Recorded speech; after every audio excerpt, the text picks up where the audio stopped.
Hey, what is going on YouTube? It is your boy Tropical NHL back at it again for a brand new YouTube video. Today we're here to talk about the Montreal Canadiens, and it's been a while. I haven't uploaded a video in a week. I think it's the longest I ever went without posting a video. I was really busy, so I apologize for that. I'm going to be trying to upload a lot more for the remainder of the summer. I'm going to be a bit more free in the next few weeks, so there are going to be a lot more videos. We're going to try and get back to at least one video a day format. But yeah, over the last week, I was really busy, so yeah, I apologize again for that. We're back here today to talk about Juraj Slafkovsky, because there are still a lot of people that have been forgetting about Juraj Slafkovsky. I mean, we drafted the guy first overall, not even 2 years ago. It was like a year ago last week. So yes, this guy still has a lot of potential. This guy still has what it's needed to be one of the faces of this franchise, and yes, people seem to be underestimating him at the moment. And yeah, we're here to talk about it because there's been a couple of updates here and there about Juraj Slafkovsky as well. He's been training his ass off to get better, to work on his health, to be more in shape for the next season. So it's going to be really interesting. There's a couple of articles that came out over the last couple of days that talked about this. So yeah, I'm going to give you guys my predictions about what's going to happen next for Juraj Slafkovsky. I'm going to give you guys my opinion on his training, about all of that. So yes, before getting into that, I invite you guys to subscribe if you haven't already. We're trying to get to 5K subscribers before the start of training camp in September. So if you could help me out with that, that would be absolutely amazing. 75% of people watching the videos aren't subscribed. So if you're watching this and you're not subscribed, take 2 seconds of your time, click on the subscribe button, turn on post notifications if you want to be updated with everything that's going on with your favorite hockey team in the world, the Montreal Canadiens. Also, if you could hit the like button, let's try and get 100 likes on this video. That would be absolutely amazing. Let's get right into the video. So yes, Juraj Slafkovsky has been training over the last couple of weeks with a new technology that helps him get better breathing, that helps him getting better cardio, better stamina. So he's been working on that this summer. You can see on the screen right now, he has that weird mask. They're trying to improve his breathing, his cardio, his stamina, and all of that. He's been working really hard on that. Is it because they thought it was a weakness for him in his first NHL season? It's possible. I mean, the NHL goes really fast. You need to have a lot of stamina, a lot of pace.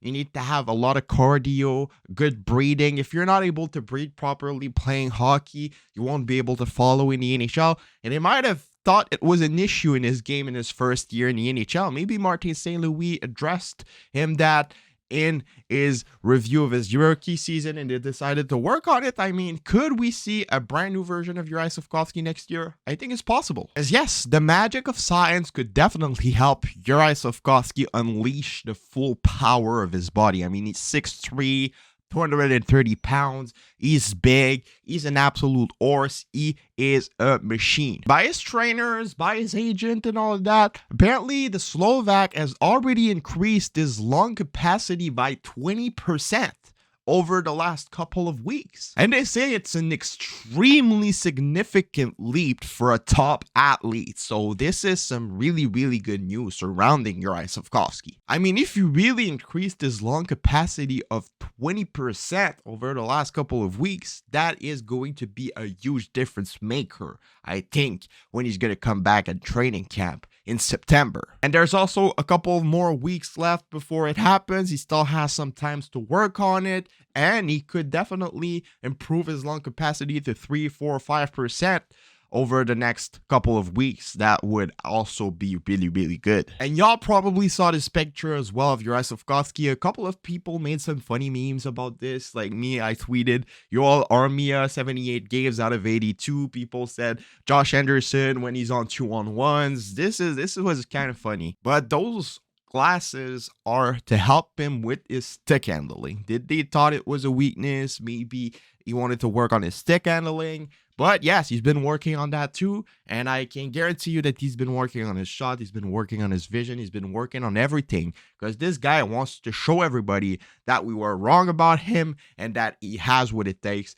to be a top NHL player. There was also some reports saying that he might have lost a couple of weights. People were saying he was too heavy last year. It was preventing him from skating to his fastest degree. I mean, it's a possibility. You can't be that heavy in the NHL and skate fast like a Johnny Gaudreau, for example. So yes, I think those training will benefit a lot to Juraj Slafkovsky, and I think we're going to find ourselves a brand new player ahead of training camp in September. I think that the fact that he worked on his stamina, worked on his power skating, worked on his breathing, works on his lungs capacity is going to help him a lot, and I think it's going to be a game changer for him. Not saying he's going to break out and be a point player as soon as next season, but he's definitely going to be a better player than he was last year. He's going to come in with more experience. He's going to know how it works. He's going to know what he has to do to be a good NHL player. He's going to be more comfortable, more confident, and like I said, he worked on his lungs capacity, and this is probably the most important thing in sports. So yes, I expect Juraj Slafkovsky to be on the team. I know a lot of people were saying, oh, send him back to Laval, send him to Laval, send him to Laval. I don't think that's going to happen. Yes, the Habs have too many forwards in their system right now in the NHL, at the NHL level, but I feel like they're going to trade some. I think that Christian Dvorak, Joel Armia, Mike Hoffman, some of those guys are going to be gone before training camp starts. They've been trying to trade them for the last couple of weeks, and I think that's going to happen. I think that at least two of those guys are going to be gone, so there's going to be a lot of players for Juraj Slafkovsky, and I think that he's ready for it. We saw some flashes last year. He was doing pretty good. Before Sean Monahan got injured, he was doing some pretty decent statistics when he was playing with him. He was more comfortable on the ice, and with the training he got, with the experience he gained last year, I think he's going to be an overall way better player. So what can we expect statistic wise? Like I said, he won't be a point per game player as soon as next year. I still think he has that potential in his prime to be a point per game player, close to a point per game player. I mean, he has the size, he has everything. He could be like a Valeri Nichushkin type of player, a Mikko Rantanen type of player. Like in between those two guys, he has the shot, he has the hands, he has the vision. He's not the fastest skater. He skates pretty decently, but he's not the fastest. He just needs to work on his assets. He needs to work on his size, protecting the puck and all of that. But he definitely has what it takes to be an elite player in the NHL. And we did not draft him first overall for no reason. This guy has a lot of assets and a lot of skills. So for next season, I expect him to be getting a better season than he did last year. I mean, obviously, if he remains healthy and plays a full 82 game season, I could expect him to be around the 20 goal mark, 40 points, like 17, 18 goals, 22, 23 assists would be realistic, I think, for Juraj Slafkovsky. But for that, you will need to get some power play time. You will need to get some top 6, top 9 minutes with good teammates, good forwards. I could definitely see him play with a guy like Alex Newhook, play with a guy like Kirby Dach, play with a guy like Sean Monahan. Like I said earlier in the video, when they were paired together last year, they were doing some pretty decent damage. So yes, there's a lot of possibility for alliance for Juraj Slafkovsky, but he just needs to get that ice time. He needs to get that power play time. He didn't get that much power play time last season, but he scored a beauty on the one-timer in a game.